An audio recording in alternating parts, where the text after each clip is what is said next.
2024 లేదా 25లో డిగ్రీ లేదా బీటెక్ చదివారా? సాఫ్ట్‌వేర్ జాబ్ కోసం ఎదురు చూస్తున్నారా? అయితే కోడ్ జ్ఞాన్ 100 డేస్ కోర్సులో చేరండి. జాబ్ సాధించండి. సాఫ్ట్‌వేర్ జాబ్ క్రాక్ చేయాలి అనంటే, ఎలాంటి విషయాలు ఇంటర్వ్యూలో చెప్పకూడదంటారు? ఎందుకంటే, ప్రతి ఒక్కరు చేసేటువంటి మిస్టేక్ అదే. వాళ్ళకేంటంటే టెక్నికల్ స్కిల్స్ చాలా ఎక్కువగా ఉంటాయి. But when it comes to HR రౌండ్‌కి వచ్చేటప్పటికి ఏంటంటే, ఏం మాట్లాడతారో కూడా తెలీదు కొంతమంది. ఈవెన్ రెజ్యూమ్‌లో ఉన్నది కూడా ప్రాపర్‌గా డెలివరీ చేయలేనటువంటి పరిస్థితి. ఎలాంటి మిస్టేక్స్ చేయకూడదంటారు అసలు? ఆబ్వియస్లీ ఇంటర్వ్యూ కంప్లీట్ చేయండి మనకి జాబ్ రాదు. ఇంటర్వ్యూ అన్నది చాలా ఇంపార్టెంట్ అండి. దానికి వెల్ ప్రిపేర్డ్గా వెళ్ళాలన్నమాట.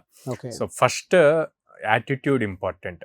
అంటే చాలామంది జనరల్గా చేసే మిస్టేక్స్ అంటే అది బై ఫ్లో అక్కడికి వెళ్ళాక వచ్చే టెన్షన్ బేస్ చేసి ఇవన్నీ ఉంటాయి. వాటన్నిటిని కంట్రోల్ చేసుకోవాలంటే ఎక్కువ మాక్ ఇంటర్వ్యూస్ అటెండ్ అవ్వాలి. అయినప్పుడు మనకు ఆ ప్రాక్టీస్ వల్ల ఈజీ అవుతుంది. బాడీ లాంగ్వేజ్, యాటిట్యూడ్ చాలా ఇంపార్టెంట్.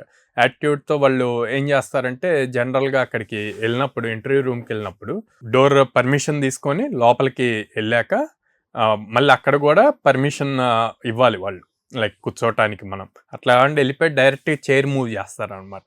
ఆ మూవ్ చేసేది కూడా సౌండ్ వచ్చేట్లు మూవ్ చేస్తారు.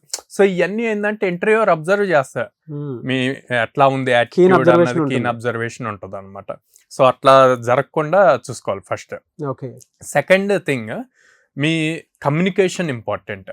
ఓకే, కమ్యూనికేషన్ అన్నప్పుడు ఎంత సింపుల్గా షార్ట్ కట్గా నీట్గా మాట్లాడుతున్నాం అన్నది ఇంపార్టెంట్. వాళ్ళు అడిగేదానికి చాలా మంది క్లారిటీతో అట్లా చాలా మంది చిన్న సింపుల్ క్వశ్చన్ అడిగినా కూడా ఒక 3-4 వర్డ్స్లో అయిపోయేదాన్ని సాగదీస్తారు, మల్టిపుల్ పాయింట్స్ చెప్తూ ఉంటారు. సో అది కరెక్ట్ కాదనమాట. ఎప్పుడు ఇంటర్వ్యూ అయిపోయే వరకు కూడా ఫేస్లో స్మైల్ మెయింటైన్ చేయాలి. ఆ స్మైల్ ఉంటే అది ఒక పాజిటివ్ ఇంప్రెషన్ క్రియేట్ అవుతుంది, కాన్ఫిడెన్స్ లెవెల్స్ కనిపిస్తాయి అన్నమాట. ఇవన్నీ మిస్ అవుతూ ఉంటాయి. నెక్స్ట్ వచ్చేసి నెగిటివ్ వర్డ్స్ యూజ్ చేయకూడదు ఇంటర్వ్యూలో. అంటే నెగిటివ్ వర్డ్స్ అంటే నాకు తెలీదు. అండ్ రీసెంట్గా మేము ఫేస్ చేసిన ఒక ఎగ్జాంపుల్ చెప్తాను. స్టూడెంట్ ఇంటర్వ్యూ ఇట్లాగే తీసుకుంటున్నాను, టెక్నాలజీ రిలేటెడ్ నేను క్వశ్చన్స్ అడుగుతుంటే, సార్ ఏఐ వచ్చింది కదా, మేము ఏఐ యూజ్ చేసి నేను కోడ్ అంతా జనరేట్ చేస్తాను. ఏ యూజ్ చేసి కోడ్ జనరేట్ చేసేటప్పుడు అసలు మీరు అవసరం ఉండదు కదా. కాన్సెప్ట్ తెలిసి ఉండాలి. ఆ కాన్సెప్ట్ ని ఇంకా ఇంప్రూవైజ్ చేయడానికి ఏఐని యూజ్ చేసుకోవాలి. అంతేగాని కంప్లీట్ అసలు కాన్సెప్టే తెలియకుండా ఏఐని యూజ్ చేసి జనరేట్ చేయటం అన్నది రాంగ్. సో ఇట్లాగే నెగిటివ్ వేలో ఒకవేళ మీకు తెలియదు అనుకోండి, సార్ నేను ఫ్రెషర్ని, ఐఎమ్ రెడీ టు లర్న్ అని చెప్పండి. అప్పుడు అది ఒక పాజిటివ్ ఇంప్రెషన్ క్రియేట్ అవుతుంది అన్నమాట. గ్రోత్ మైండ్ సెట్ ఉన్నాడు. ఎక్కువగా ఫ్రెషర్స్లో జరిగే మిస్టేక్ ఏంటి అంటే వాళ్ళు ఆ రెజ్యూమ్ని ప్రాపర్గా అందులో ఏం మెన్షన్ చేశాము అన్నది గుర్తుపెట్టుకోరు. కామన్ మిస్టేక్ ఏంది, ఎవరైనా బెస్ట్ రెజ్యూమ్ ఇది అని చెప్పి ఎవరైనా చెప్తే దాన్ని కాపీ పేస్ట్ చేస్తారు, వీళ్ళకి కావాల్సినట్టు చేంజ్ చేసుకుంటారు. అండ్ ప్రాపర్ అవేర్నెస్ లేక వీళ్ళకి తెలిసిన ప్రతి స్కిల్ని మెన్షన్ చేస్తారు. ఓకే, ఇవన్నీ రెగ్యులర్గా చేసే మిస్టేక్స్. అలా ఉన్నప్పుడు మీ రెజ్యూమ్కే ఎక్కువ ఇంపార్టెన్స్ ఉంటుంది. ఆ రెజ్యూమ్ చూసే క్వశ్చన్స్ అడుగుతారు. మీరు చూసుంటే స్టూడెంట్స్ ఫీడ్బ్యాక్స్ తీసుకున్నప్పుడు ప్లేస్ అయిన వాళ్ళవి వాళ్ళు చెప్పే పాయింట్ ఏంటంటే, రెజ్యూమ్లో మేము ప్రాజెక్ట్స్ మెన్షన్ చేసాం, ఆ ప్రాజెక్ట్స్ మీదే ఎక్కువ క్వశ్చన్స్ అడిగారు అంటారు. సో అందుకనే మీరు మెన్షన్ చేసే ప్రతి పాయింట్ మీకు తెలిసి ఉండాలి. అది ప్రొఫెషనలిజం. మీరు ప్రతిదీ ఆన్సర్ చేశారు అంటే యు ఆర్ వెల్ ట్రైన్డ్ అని చెప్పి ఉంటుంది, వాళ్ళకి ఇంప్రెషన్ బాగా టాలెంటెడ్ అని చెప్పి ఉంటుంది, ఈజీ అవుతుంది. అవును. సో ఇట్లాగా ఇప్పుడు నేను చెప్పిన ఈ మిస్టేక్స్ అన్నవి రిపీట్ అవ్వకుండా కరెక్ట్ చేసుకుంటూ ప్రాపర్గా ఫాలో అయితే ఇంటర్వ్యూ ఈజీ అవుతుంది. అలా మీ దగ్గర నేర్చుకున్నటువంటి స్టూడెంట్స్ జాబ్ క్రాక్ చేసిన వాళ్ళు నెంబర్ ఆఫ్ ఉన్నారు.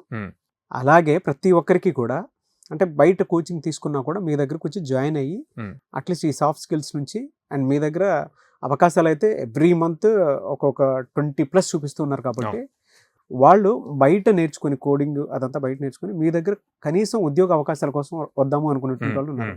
వాళ్ళు మిమ్మల్ని అప్రోచ్ అవ్వాలంటే ప్రాసెస్ ఏంటి?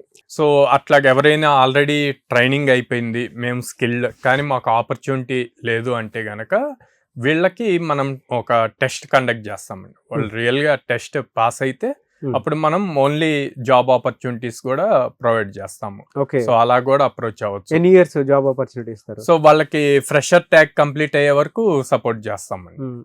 అంటే లైక్ 2025 ఏప్రిల్లో పాస్ అవుట్ అయ్యి ఉంటే 27 ఏప్రిల్ వరకు మనం సపోర్ట్ చేయగలుగుతాం.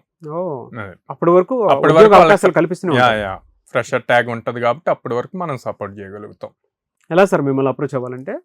స్క్రీన్ మీద కనిపిస్తున్న నెంబర్స్ కాల్ చేయొచ్చు అండి, ఆర్ డైరెక్ట్గా మా బ్రాంచెస్కి విజిట్ చేయొచ్చు. విజయవాడ మొగలరాజపురంలో ఉంది, హైదరాబాద్ జేఎన్టీ మెట్రో స్టేషన్ దగ్గర ఉంది, అండ్ అమీర్పేటలో చెన్నై షాపింగ్ మాల్ ఆపోజిట్లో ఉంది. ఈఎంఐ ఆప్షన్ ఉందా సార్? యా యా ఆబ్వియస్లీ అండి. అంటే మనకి ఎక్కువ టైర్ 2 టైర్ 3 సిటీస్ నుంచి బిలో మిడిల్ క్లాస్ ఫ్యామిలీస్ నుంచి స్టూడెంట్స్ ఎక్కువ ఉంటారు కాబట్టి వాళ్ళకి ఫైనాన్షియల్ బర్డెన్ అవ్వకూడదు అని చెప్పి ఈఎంఐ ఆప్షన్ కూడా ఉందండి. ఏ కాన్ఫిడెంట్ తోటి 2 years ప్లేస్మెంట్ సపోర్ట్ ఇవ్వగలుగుతున్నారు సార్ మీరు? అంటే దాదాపు 800+ కంపెనీస్తో అసోసియేట్ అయి ఉన్నాం. సో దానివల్ల మేము every day or every alternate day ఒక డ్రైవ్ ఆపర్చునిటీ ఇవ్వగలుగుతున్నాం. సో అట్లా చూసుకుంటే మంత్కి 15 to 20 డ్రైవ్స్ ఇస్తాం అనమాట. ఓకే. ఇటు పక్క అప్ స్కిల్ చేస్తున్నాం, ఇటు పక్క డ్రైవ్స్ ఇస్తున్నాం. సో ఈజీ అవుతుంది స్టూడెంట్ క్రాక్ చేయడం.